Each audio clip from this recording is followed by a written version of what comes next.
With that, Vince, are you ready for rapid fire? Is it? Man, how did we get 51 minutes out of that topic? That's amazing. I'm always ready for rapid fire, Sean. This is We great. might have technically only got 40 because we were talking about dentists and Tom Cruise for a Forgot while about that part. But still, fill in the blank. It's blank that Notre Dame is selling tickets to the home opener against Tennessee State for $50 right now. Great opportunity for people who don't normally get to go to a Notre Dame game to be in the stands. I mean, as much as I really dislike the scheduling of not Tennessee State in particular, but the FCS team, this does give an opportunity for people to go to games that haven't been able to go to games. And so I'll try to look for the silver lining and look at it that way. And that appears to be what's happening because the big dogs don't want to go to that game. And I get it. I wouldn't want to travel into town to go to that game either. So I've complained ad nauseum about the fact that they have priced the local people out of the market. This is their opportunity to go to a game. Is it a great game? Nope, it's not. But it's an opportunity to go and watch these guys in person. So you know what? $50. I think that's fairly doable for a family. Fairly. I wouldn't be spending $50 a person for my whole family to go to a Notre Dame football game, but I think at least gets it into the reasonable zone. Yeah, John says baloney. And, look, the points you made are absolutely right, because we've seen people say, well, it costs too much to go to a Notre Dame game. And obviously the premium games like USC and Ohio State, you're not going to get tickets for $50. If you haven't been to a game, this is your opportunity to go to a game. Like a few years back, we went back to Kansas for Christmas, and both of my kids were born in Lawrence, Kansas, where my and my wife's alma mater, and we took them to see Kansas versus Omaha. And was it a great opponent? No, it wasn't a great opponent. But was the atmosphere inside Allen Fieldhouse a Kansas basketball game? Sure. Yes, and both my kids loved it. They had never got to experience that before. And it's like, it's part of it is the experience. So if you want to go, $50 is a really good price to go. That's like what prices were 20 plus years ago when I first got to town, when like most tickets, with the exception of the ones, 50-yard line and, down, the high roller section and all that, you could get a ticket for $50. Well, it's that, again, that was 20 plus years ago. You can't now.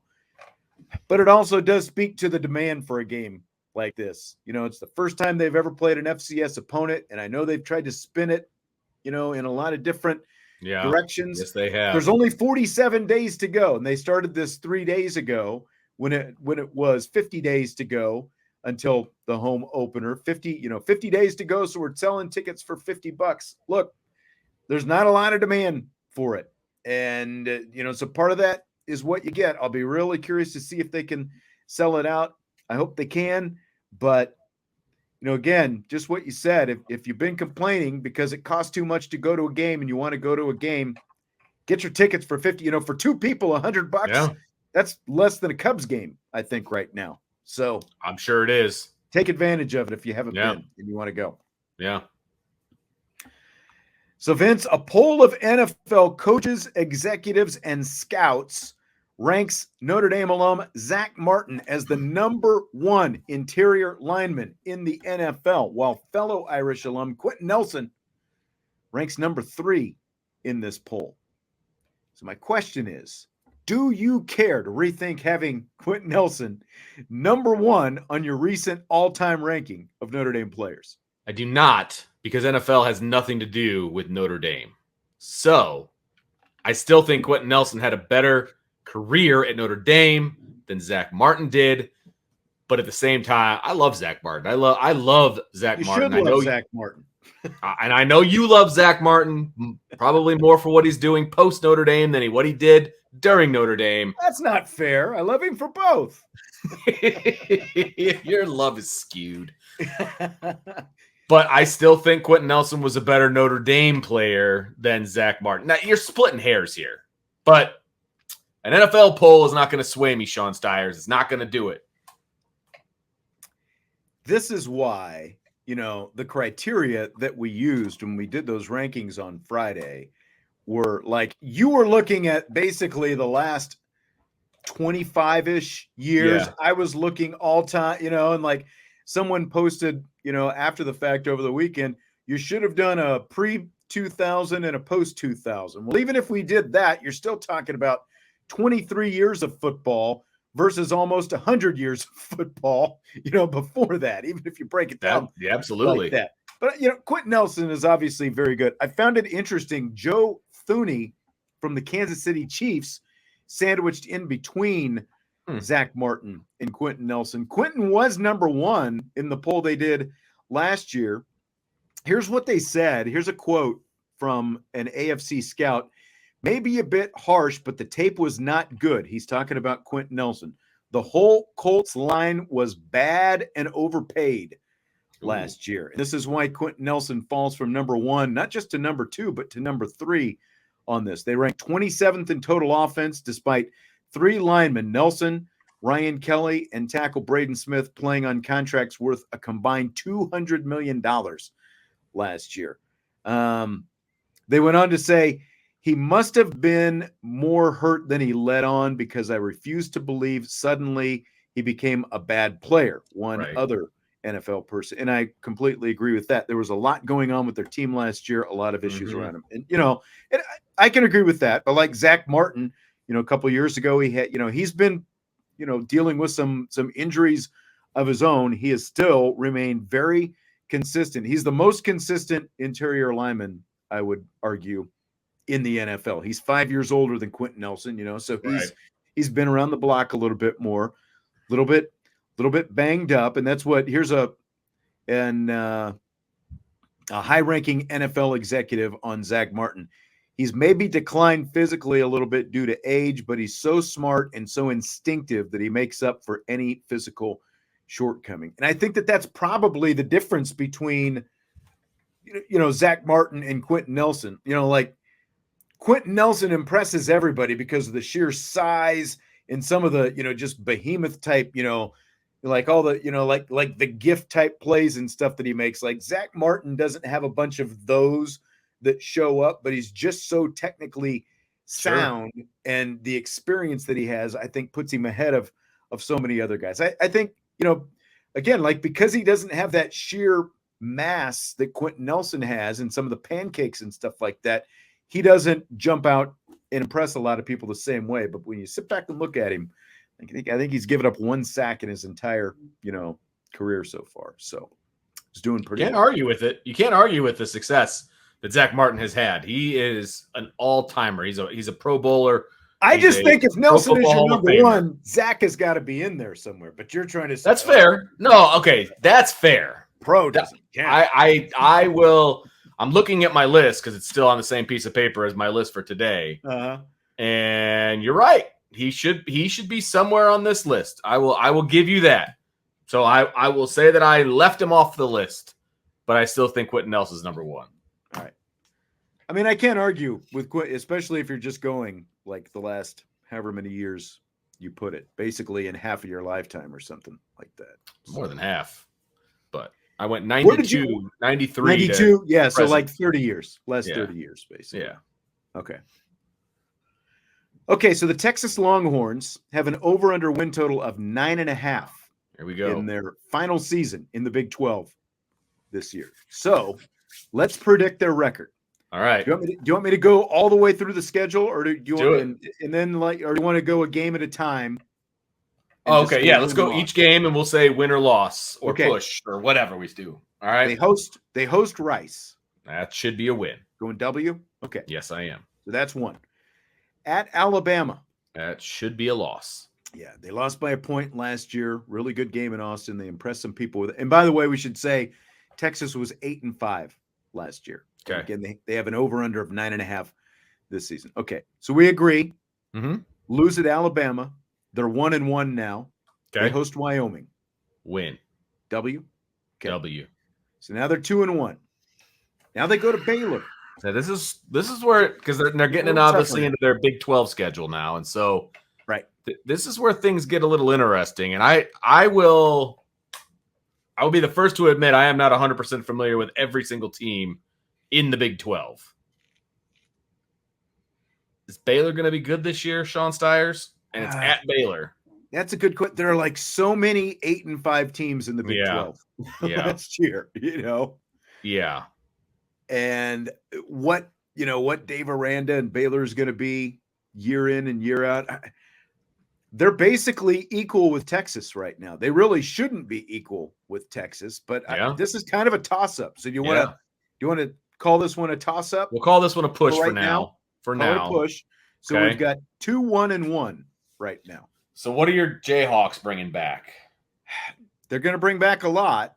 Okay. And they've got one of the quarterbacks, Jalen Daniels, guy, he's ranked up there with a lot of people with the quarterbacks in the country, the whole thing. I think they're going to defense is their biggest thing. They figured some things out offensively last year. They were a horrible defensive team. Got to get better. Texas just blew the doors off them last year after Kansas actually beat Texas in Austin 2 years ago, where this game is. As much as I want to call this for Kansas because of the fact that it's in Austin, I think I've got to lean toward the Longhorns. Fair. Yeah. Okay, so we've got 3-1-1, right? Okay. The last one is the Baylor push for right now. Yeah. Yep. What about Oklahoma? I hate to say this, but I don't have a whole lot of faith in Brent Venables as a head coach. I think Texas probably wins this game, even though this is a big one. And I don't know that Texas can win the big one yet. I am going to take Texas in this one. What's interesting is OU had won 4 straight games against the Longhorns before last year, in 6 of the last 7 in the Red River. But Texas just lambasted them 49-0 last year. But that was actually kind of the turning point for Oklahoma afterwards. After they lost that game, they actually started winning some games afterwards, which makes this, even more perplexing. But I tend to agree with what you're saying. Like, I'm not really big on Brent Venables as a head coach right now. He was a great defensive coordinator. Sure. I feel like that was his ceiling, though. I don't some see coordinators just aren't good. Yeah. I don't see year 2 being a whole lot better for him, especially bringing in, like Houston and BYU and some of these teams. So I'm going to say Texas wins it as well for the second year in a row. So that's what, 4-1-1 now, right? Yeah. Now they go to Houston, which was an 8-5 team last year. Yeah, I mean, all these new teams that are coming in, they don't play all of them, do they? No. Most, but not all. Okay, so I will say that they will win against Houston. I think they will as well. Houston lost to both Kansas and Texas Tech last year. And I think that this is going to be kind of a wake-up call for the Cougars coming into the Big 12 this season. Yeah. BYU, another 8-5 team. See, the thing about BYU is you just never know what they're going to be bringing to the table. I know. But it's at Austin. By the way, Houston is a win, so that gives them 5 wins. Okay. As of right now. BYU is they're playing at Texas. They're playing at Austin. So I'll take Texas in this one, but I would not be in any way surprised to see BYU win this game. I know, because the thing with Texas is until they actually are back, they're going to lose games that you think they're going to win. Yeah, absolutely. That's part of the problem of Texas, regardless of who the head coach is, right? Like, and that's the thing about these last 5 teams, I would say. I know. And it's like, take your pick. I can't tell you which one they're going to lose to, but I almost guarantee they're going to lose 2 of those. Going to lose, by the way, going to lose. You know what I mean? That's your Longhorns. They're going to lose at least 2 of those. That's right. I agree. That's how, and I don't know which one. I honestly don't. It could be BYU. It could be Kansas State. It could be TCU. I don't think they're going to lose to Iowa State, but it could be Texas Tech. I mean, they're going to lose 2 of those last 5. That's what I'll say. I say they lose 2 of those last 5. Yeah, so they go BYU, Kansas State, at TCU. They lost to TCU by a touchdown last year. They beat Kansas State by a touchdown last year. They're at Iowa State. They only won that game by a field goal. They didn't play Texas Tech last year. So just what we have so far. So we got to, let me see. So let me go recalculate this. 1-1, 2-1, 3-1, 4-1, 5-1, 6. So now they're going to lose 2. So they're 6-3 with 2 games remaining plus the push. Ooh. So basically we've got if they've lost 3 games now at this point, they're going under 9.5. Right. We've got them at 8-3 with a toss-up game. That's where we're at, right?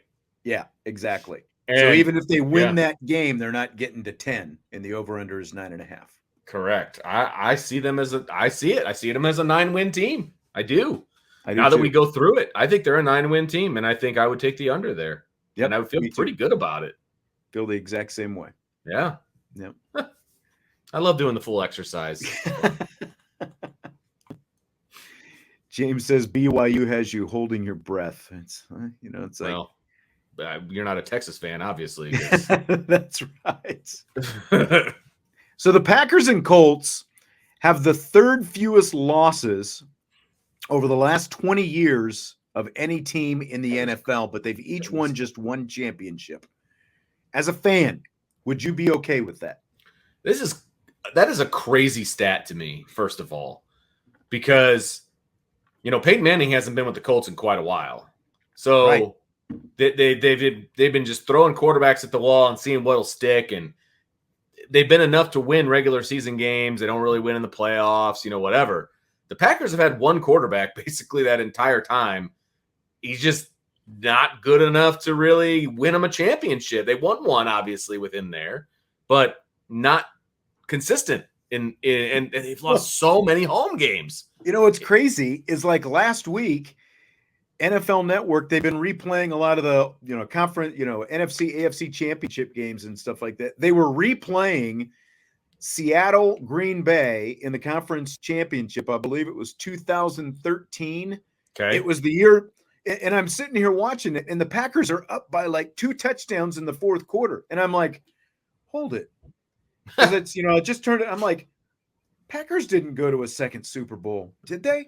And sure enough, here comes Seattle. That was the year Seattle ended up winning their Super Bowl. They came back, went to overtime. It was actually a great 4th. Like Marshawn Lynch had a classic Marshawn Lynch, a couple runs in that 4th. But yeah, to your point, it's like Aaron Rodgers, they're forever. And we've kind of talked about this before. The Packers had Aaron Rodgers and Brett Favre for 3 decades. Only won 2 Super Bowls. 1 for each of them. Didn't go to that many more. Right. On top. Yeah. And it's funny. Irish Shytown says, as a Bears fan, absolutely. I get that. I see where you're coming from. Like if you're a Notre Dame fan right now. That's very similar. 1 championship, like that's kind of where Texas is right now. They've got their championship. It's been 18 years since their championship season. But Texas fans are pretty aggravated right now, pretty frustrated with where they've been. But would you take that? Would you take that trade-off? Take a championship. See, that's the thing. Like win a lot of games, but yeah. Notre Dame has won 1 championship in 46 years, right? Is that good enough? 35. It's 45. If you go back to their last one, like if you go back to 77. Okay. So you know what I mean? Like they've won 1 in that big chunk of time. That's what I'm saying. True. Okay. Yeah. So that's terrible. That would suck. I would hate that very much. And I hate it as a Notre Dame fan. It's not good enough. And I would not be okay with that as a fan because look, I tried to think about this as a Cubs fan, right? Where I feel like 1 championship in my adult life felt pretty freaking good. And that will supply me for quite a while, but they were losing all the time during the regular season. They weren't it wasn't like they were making the playoffs over and over and over again and just losing. You know what I mean? So it's different when you're the lovable losers, right? It still hurts to lose. Don't get me wrong, but Packers fans have been in the playoffs all the time. And they've got 1 Super Bowl to show for it in that amount of time. So. Here are the top. How many teams is this? 1, 2, 3, 4, 5, 6, 7, 8. Top 8 teams. This is over the past 20 seasons. Okay. Of course, the Patriots have the fewest losses. The Steelers, followed by the Packers, the Colts, the Eagles, the Ravens, the Seahawks, and the Saints. They all have one championship. And then you get back to the next team, Kansas City. Of course, they just won their second. So it's like very thin. In the NFL, the margin is very thin. Like, I wouldn't have thought that the Colts had that many wins, that few losses. Me neither. But like you said, because of the fact that it's 20 years, most of that goes back to when Peyton Manning was the quarterback. And then you had a couple good seasons when Andrew Luck was the quarterback. And, like we were just talking about Quenton Nelson and that offensive line, just a couple of years ago, the Colts were operating and, like they were a quarterback away from being a championship team. And that's why they tried to plug that 3 years in a row with different quarterbacks. Look at where the roster is now. Yeah. Like, it's really fallen off in a pretty quick amount of time. Yeah. But yeah, it's amazing. As a fan, I think that would be like, you would take the championship for sure. But to be that consistently good, I think that it would be more frustrating to be that consistently good and only have the one championship than to have some of those so many miserable seasons, and then get spoiled with a championship and then, kind of fall back below the mean again. So I think it would be really frustrating to be that good, that long, but only have one title to show for it. It's like, I'm not even frustrated as a Bears fan because I go into the season with like zero expectations. You know what I mean? I mean, I would love for them to win a championship. Would love it. But I just don't see that being the case anytime in the near future. And so when you go in with zero expectations, it's hard to get let down, And as a Packers fan, they go in with expectations of the Super Bowl every single year. They do. Right. They're like Notre Dame fans. And they're not being rewarded for that. That would be incredibly frustrating. It would be. Yeah. James says he wishes he could remember the 88 championship. He was born in 1980, so he's right around your age. Were you also 80? Yeah. That's what I thought. Last 3 days, but still counts. Well, but and then he says he's a Cowboys fan, and yes, he is frustrated. Join the crowd. Even though I'm wearing my Houston Oilers throwback shirt today, as people know, I am a Cowboys fan, and it is frustrating, but at least I can remember those three championships. Unlike Jesse, who was born right afterwards. And Father David, by the way, said, "Love the Oilers t-shirt." And somebody was kind of giving me a hard time about this. It's like, can you be a Cowboys fan and have an Oilers t-shirt? The only reason that I'm wearing this, one, I always like the Oilers uniforms. I always love the oil blues, Derek, and the powder blue, and the whole thing. And two, they're no longer, a team anymore. That's true. That's why I feel like I can go back and do a little, retro Houston Oilers. I think it's like, it'd be one thing if Tennessee still had the oil derrick on the side of the helmet. But you want to know something sad, Sean? What's that? I hate the Oilers uniforms because they are the same colors as my high school rival. Ah, that's true. And I just can't get past that. Red. Yep. I can't get past it.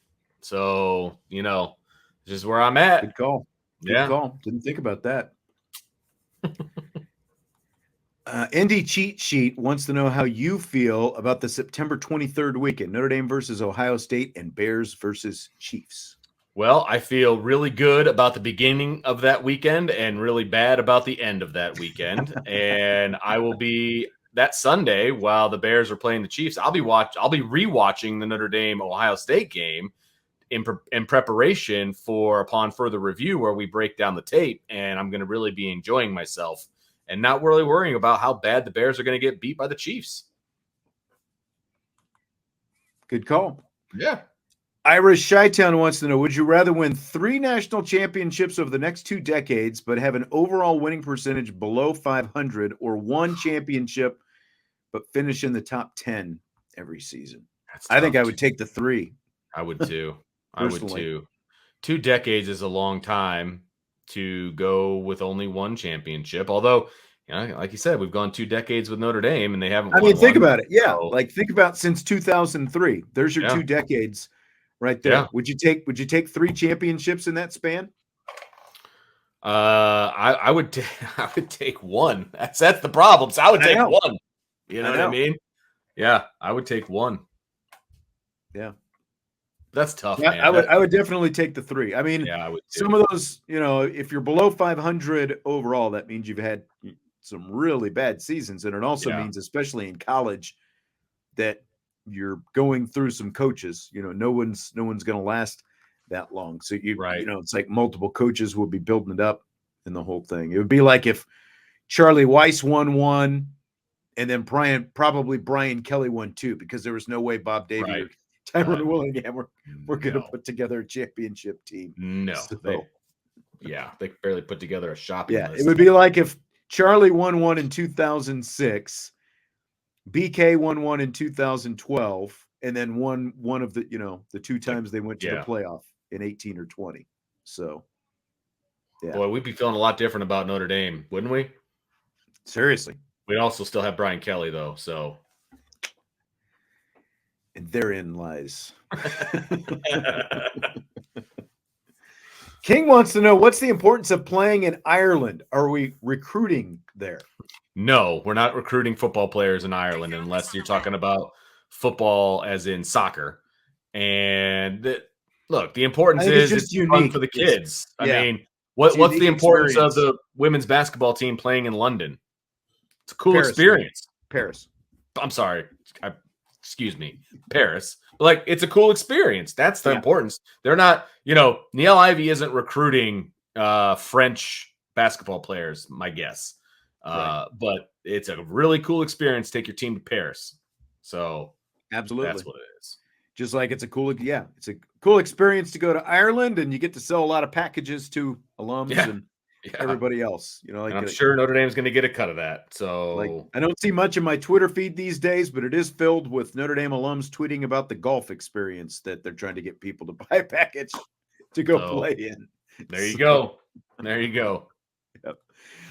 Andre says, I believe the coaching staff needs to turn it up 5 levels. This will help the players with their confidence. Thoughts?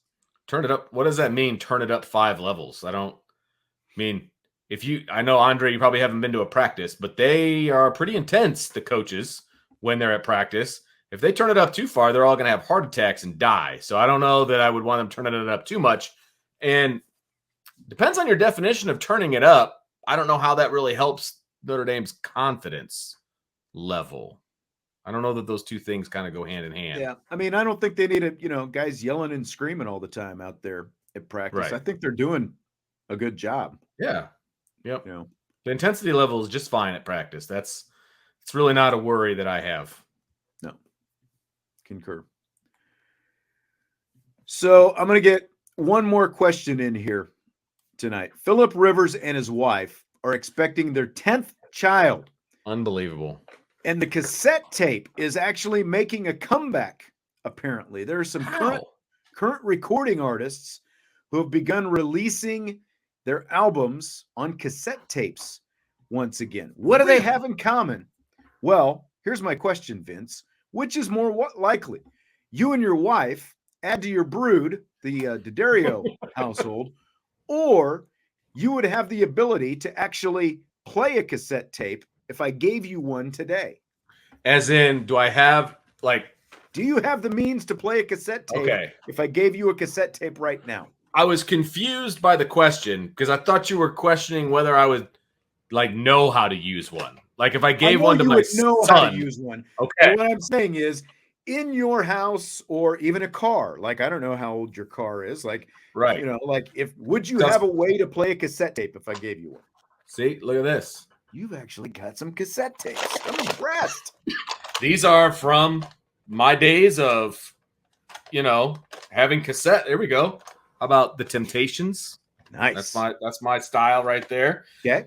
So got some good stuff in here. And so I was like, does he really think I'd never used a cassette tape before? But it's funny. I told my wife about this question.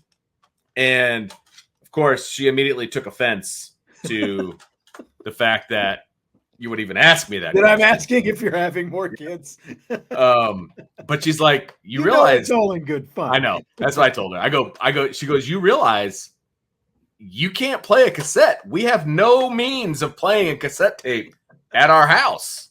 And I was like, you know what? You're right. I used to have like one of those shelf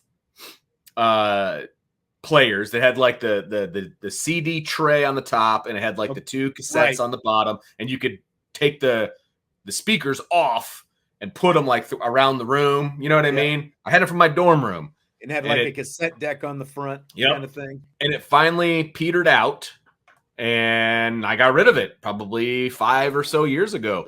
I have no ability to play a cassette in my house. I have no ability to do it. So these are like bookmarks. Like these are paperweights apparently now.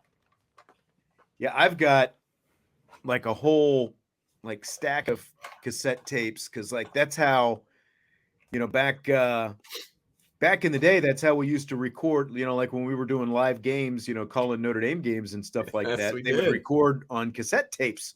I remember.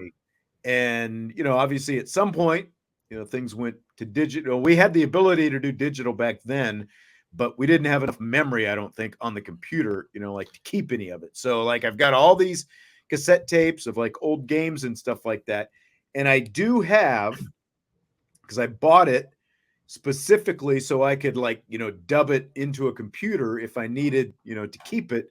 I do have like one of those. It's like I had one when I was a kid. It's just like, you know, like I don't know, you know, like it's like yay big, you know, like that, you know, it's like a big rectangle, you know, that. Oh yeah. That and the door pops open and you put it in. Yeah, and like you can plug in your little microphone. Oh yeah. Whatever. Oh yeah. And do like that. I haven't used it in forever, but I do have one of those. Now back in the mid 2000s when I first started working with you, and I was the runner during post game. You remember that? Right. You would give me a tape, and we would do that on mini disc. Remember? Those were minis. Like the little square mini discs. Yes. Okay. The mini disc never took off. It was supposed to be like the, you know, like the digital. It was basically a small CD inside plastic casing, and you put them in this. People thought that the mini disc was going to take off, and it just never did. It was just easier to do like a digital recorder and transfer the audio. Sure. Basically. So, but that wouldn't have worked for what we were doing then, because those were practically live interviews, and I was, you know, shoving people out of the way. And, you know, that was what fun. I want to see the 8-track make a comeback. Did you ever did your parents ever have 8-tracks when you were a kid? That was officially before my time. And my dad was big into like electronics. And I remember when I was like 7, he came home with like, you remember back in the day when you had like the hi-fi, you know, and he brought home like the cabinet, and you put the various, like there was a vinyl, you know, the turntable, a cassette deck, this, that, and it was all the console thing. Yeah. And they were all in like and he was like, it was like surround sound. And I helped him, you know, install the surround sound of this huge, and we had that until the day I moved out. You know what I mean? Like that thing was state of the art at the time. And we're talking like mid to late 80s. Right. And so I think he ditched the 8-track long ago.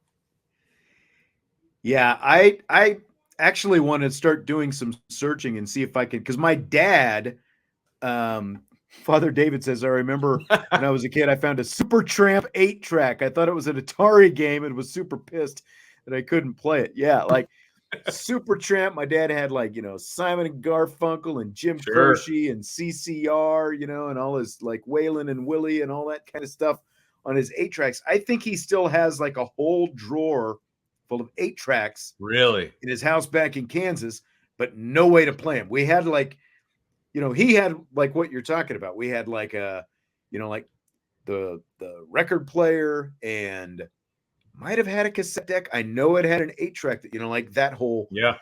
But then he also had like this one of those little portable things like you would take to the beach and stuff like that. You pop in the 8-track. Oh, you know, with the batteries and all that kind of stuff. But he's got a lot of good tunes on the old 8-track, but no way to play it. right now. Right. Right. Exactly. I guess I've Yeah. got no way to, like, I was just looking through that and I was like, there's some good music in here. And I've got no way to play it. Yep. Disappointing. I remember popping in my cassette tape into my Walkman and cutting the grass, like with my Walkman out there, jamming along. Oh, yeah. Those were the days. That's what I remember, like popping the tapes in the Walkman back in the day. And then like when it was like freezing cold outside, like it would, like the batteries, everything would go sluggish and it would start going in slow motion. Yep. And... Yep. Oh, the good old days, days. All right. Well, I think that's going to do it for tonight. We have pretty much run the gamut with everything that we talked about tonight. Beautiful. And I can smell French toast. We're having breakfast for dinner. You can smell what the D'Adarios are cooking. I'm excited about it too. Tell her I apologize. Didn't mean to pry, like with the It was great. It was pretty funny, actually. All right, hit the like button on your way out, and of course subscribe, rate, and review, and we will talk to you tomorrow on Aviation Sports Talk.